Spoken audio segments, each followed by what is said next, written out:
It's now my distinct pleasure to introduce this evening's commencement speaker. When I'm considering who to invite to be our commencement speaker, I first, of course, think of speakers who are leaders and best in the world of business. They've had successful careers, had a unique impact on those they serve, and are able to deliver a message suited to this important occasion. Sanjay Reddy embodies all of those criteria. As a respected and influential global leader, as Vice Chairman of GBK, through his management and leadership, Sanjay is helping shape a myriad of game-changing initiatives in energy, transportation, real estate, hospitality, and life sciences. Among his many significant accomplishments, he has been instrumental in making GBK the largest private airport operator in India and has helped shape the research landscape with the founding of GBK Biosciences, which employs more than 2,000 scientists. Sanjay holds a bachelor's degree in industrial engineering from Purdue University and, most importantly, an MBA from the Ross School of Business. He stayed actively involved with Ross throughout his career, serving as ambassador, recruiter, mentor, and currently as a member of the Ross School Advisory Board. He actively contributes to industry and the global community through his many leadership roles, some of which you can read about in your program. When I invited Sanjay to join us today, we talked about what he'd faced when he began his own illustrious career, the lessons he's learned over the past 25 years, and what he sees for you, the leaders of the future, as you sit on the threshold of this new stage in your career and life. I know you'll be inspired by what he has to share with you. Without further ado, please join me in welcoming back to Ann Arbor and to this podium a true leader who makes a positive difference in the world, Sanjay Reddy.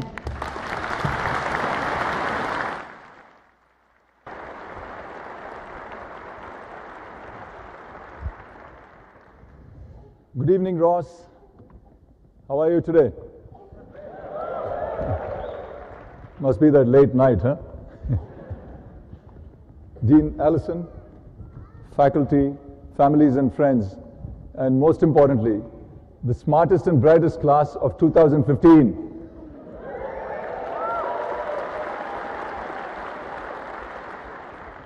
Graduating from one of the best business schools on the planet.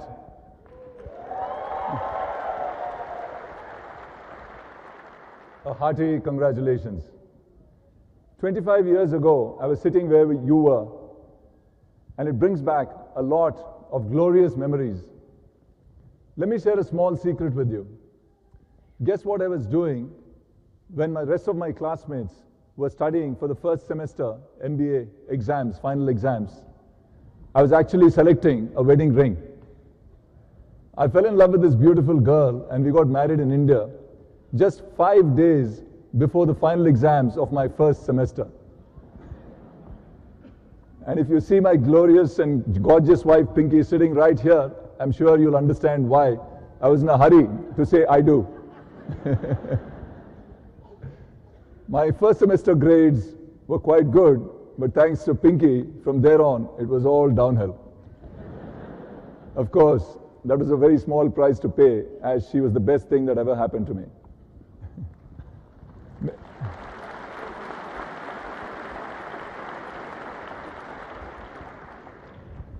Many of my dreams took shape when I was here in Ann Arbor. Pinky and I made her first home here, and not only did we discover each other, we also fell in love with Ann Arbor. My life started at Michigan, and I owe a lot of what I am today to this time I spent at this amazing institution. I am also very proud that my son Keshav graduated from Michigan last year, and he's also here with us today. Thank you.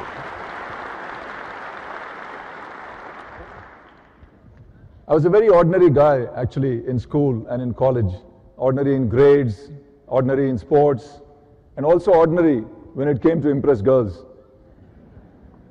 Then suddenly something happened to me in my senior year at Purdue, and I decided that I must get into one of the best MBA programs.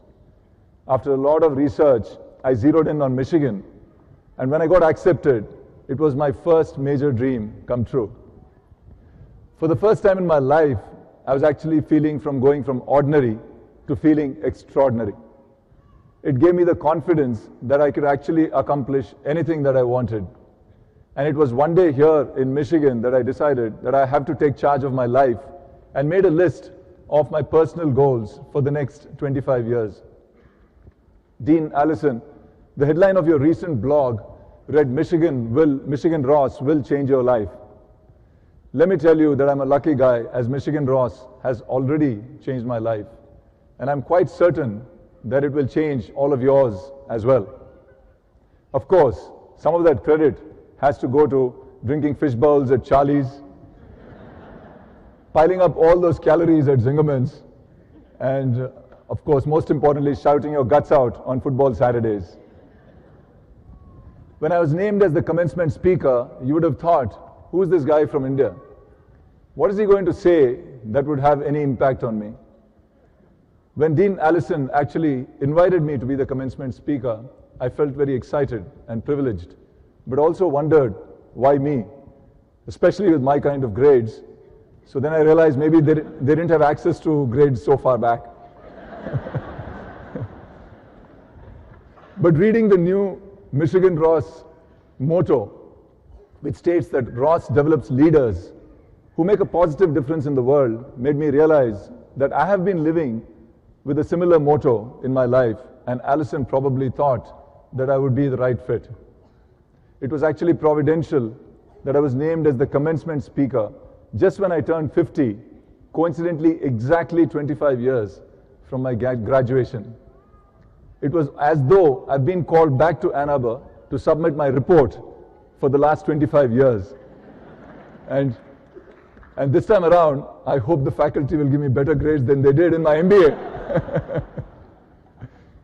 When I was pondering what I should talk to such a fabulous audience, an audience which is so gifted, I really had to think hard. Ross had no doubt provided you with all the insight into how to succeed in the workplace. But today, I hope I will provide you with some insights on how to plan and manage your life. When it comes to work, we prepare yearly goals and review them on a weekly basis, monthly basis, and a quarterly basis. We also use multiple tools to achieve these goals. But rarely do we ever do it at a personal level, if never. Today I'm going to share with you the personal mantras that helped me achieve my goals for the last 25 years. Our company GVK was founded by my father. It currently has over 75,000 employees, and we've invested over $6 billion in various businesses, which include energy, airports, transportation, real estate, hotels, and pharmaceuticals. For the past 25 years, I've had the exceptional good fortune of being part of starting and running many new businesses. All the businesses except our hotel business were started after I joined our company, GVK. During the course of my talk, I will refer to all that I have learned through this journey of 25 years. In India, we actually believe that the Navratnas, or the 9 gems, are very auspicious, and when kept close to you, have a profound impact on our lives. Actually, those 9 gems, a lot of people wear them as jewelry. Today, I would like to share with you my own Navratnas, or 9 lessons which serve as literal beacons in helping me achieve my goals. While many of these actually may sound very simplistic, I can vouch for the fact that it is true of most of life's lessons. So here I go. Number 1, clear the clutter. Today, life is extremely complex. We are burdened with an information overload and irrelevant data that tends to clutter our lives and distracts us from making the right decisions. When we won the bid to develop the Mumbai airport, we realized that it's going to be one of the most difficult infrastructure projects to execute anywhere in the world. Due to its complexity, it was akin to a Rubik's Cube that threw new challenges at me every time I attempted to fix it. Just as I thought that I had one side neatly figured out, the other side would act up and refuse to fall into place. It took me some time to deconstruct the project, pare it down to the basics, and after I did, I was able to arrive at a solution with astonishing clarity. So my first mantra is always think through issues and simplify them before you rush into any decisions. Number 2, actually seek out challenges.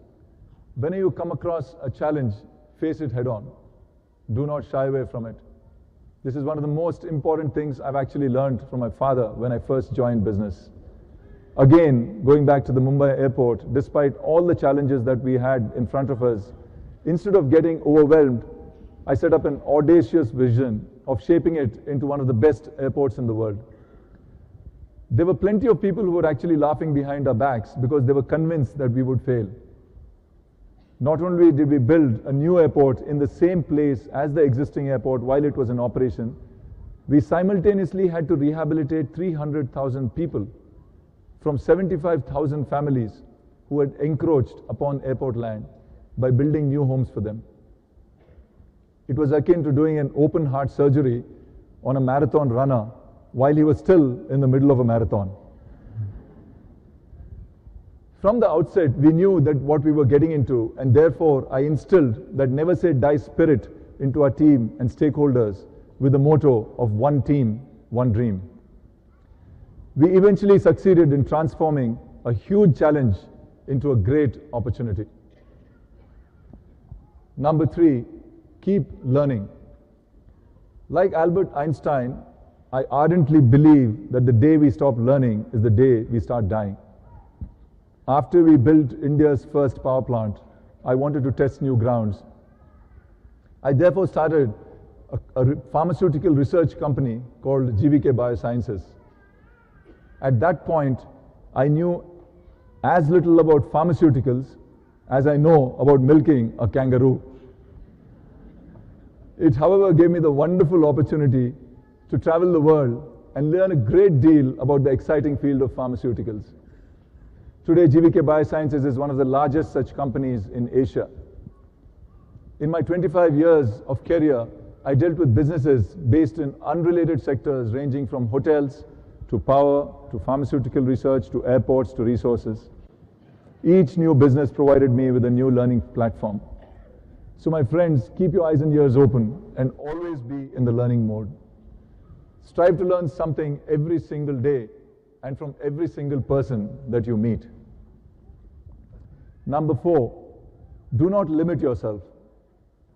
Henry Ford said, whether you think you can or you think you can't, you're always right. So when you have a choice, you might as well think you can. Most of us live with these imaginary limitations. So please get rid of these and learn to soar. I was suffering from weak knees because of my height for the longest time, for more than 30 years, and I was scared to run long distance. Last year I decided enough is enough, and I decided I'm going to break this mental barrier. It was not easy for me, but now I run 6 miles at least a couple of times a week, and I had to really push hard to complete my first marathon, but when I did, I was actually on the top of the world. While I was at Michigan, I had some amazing professors like C.K. Prahalad, who taught me to believe that my aspirations should always be greater than my means. He made me believe that anything is possible and constantly pushed me to think beyond my limits. God bless his soul. Number 5, love those who matter. Look at the people around you, your family and your friends. All of us draw strength from our family and friends who are our primary support system. I'm really proud of my father and mother who, despite hailing from a small village called Kottur in coastal India, have taught me how far sheer courage, determination, and hard work can take you. Sometimes I turn to Pinky for advice. Of course, all of the times I have to go to her for permission. Even though she is not directly involved in our business, she has the intuition to understand complex issues and suggest simple yet unorthodox solutions. Also, during these years, I have worked alongside some wonderful colleagues who have become my extended family. I just cannot imagine where I would be without all of them today. Certainly not on this stage. While it is your special day, it was made possible by your family, your parents, spouses, children, siblings, friends, etc., who have come all across America and also from across the world. Please give them a big round of applause.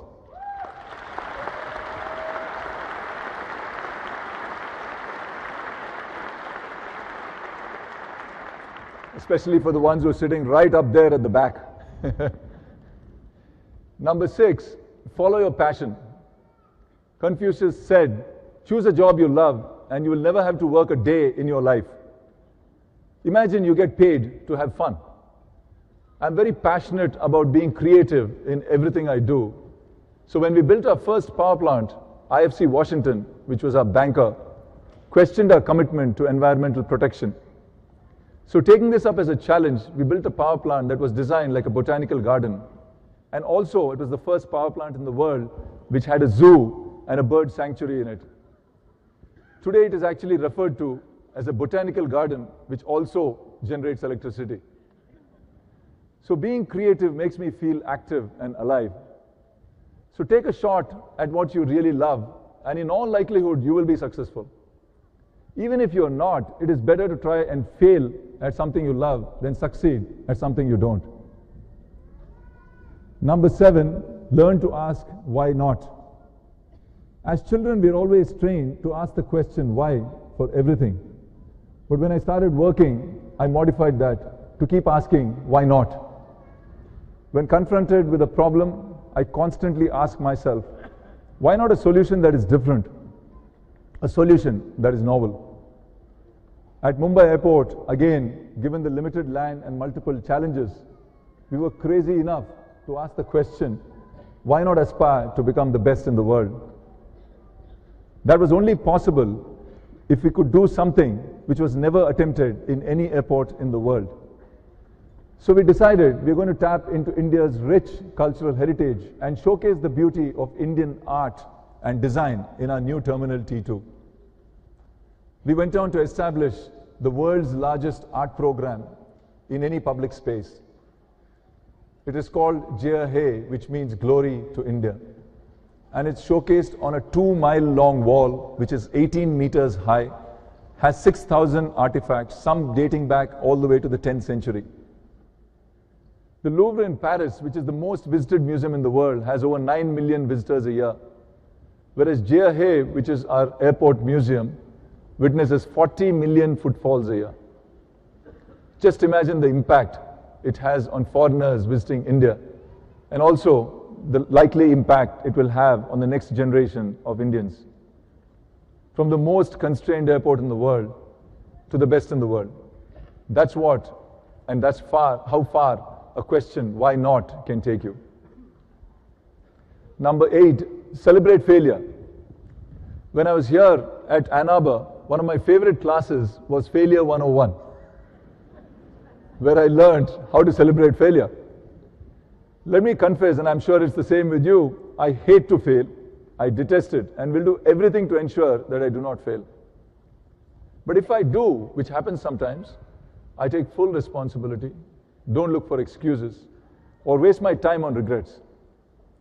I don't let the failure bog me down. Instead, I dust my knees and move on, looking back only to learn from it. Michael Jordan, which is my all-time favorite athlete, said, I've missed more than 9,000 shots in my career. I've lost almost 300 games. And 26 times when I was trusted to take the game-winning shot, I missed. I failed again, over and over and over again. And that is why I succeed. Number 9, last but most important, give back. There is no greater joy than giving to others.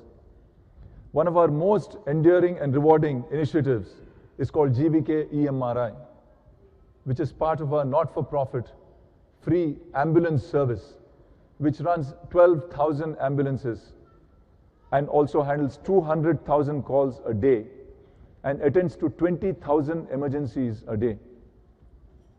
We cater to over 800 million people in India, and every day we save over 700 lives and help deliver over 300 babies in our ambulances on the way to the hospital.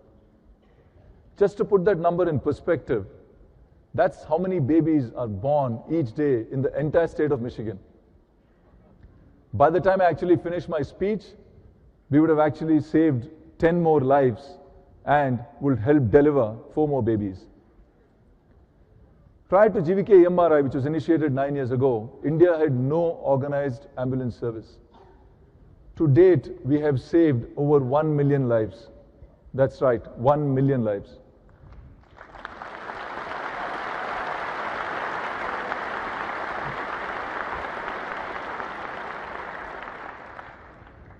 There is too much inequality in the world, and as one of the largest alumni networks in the world, let us tap into our collective power to make meaningful contributions that will create a more equal world. These are my nine Navratnas, or 9 gems that helped me reach where I am today. But equally important is actually how you tie all these together. Just a university degree or training will not get you where you want. Nor will you get there if you have the talent and being on top of your class. What you need is a positive attitude, which will tie all these 9 gems together.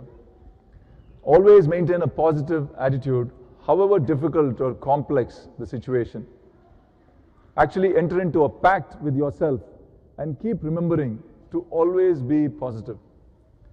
I can assure you it will alter your life in unimaginable ways.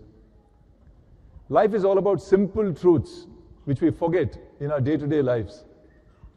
It took me a long time to figure this out, and by sharing them with you today, I hope you will get a significant head start on something which is so important. Now that I've finished my 25-year journey and I'm back at Ann Arbor, I'm actually in the same position as you are, about to begin my next journey, and equally excited to start thinking about my next 25 years. Greatness awaits all of you beyond these doors. Grab it with both your arms. I urge you to take some time on one of the weekends and reflect on what you want to do with your life. While we always have been trained to look for solutions outside, I can assure you that the real solutions lie within us. Dig deep, find yourself, listen to that inner voice, and commit your life goals to paper. Also, come up with your own personal 9 gems or Navratnas, which you need to be monitoring and reviewing regularly. If you're clear about what you want, you will find a way to get there. If I could do it, I'm quite certain you can as well. Glow Blue.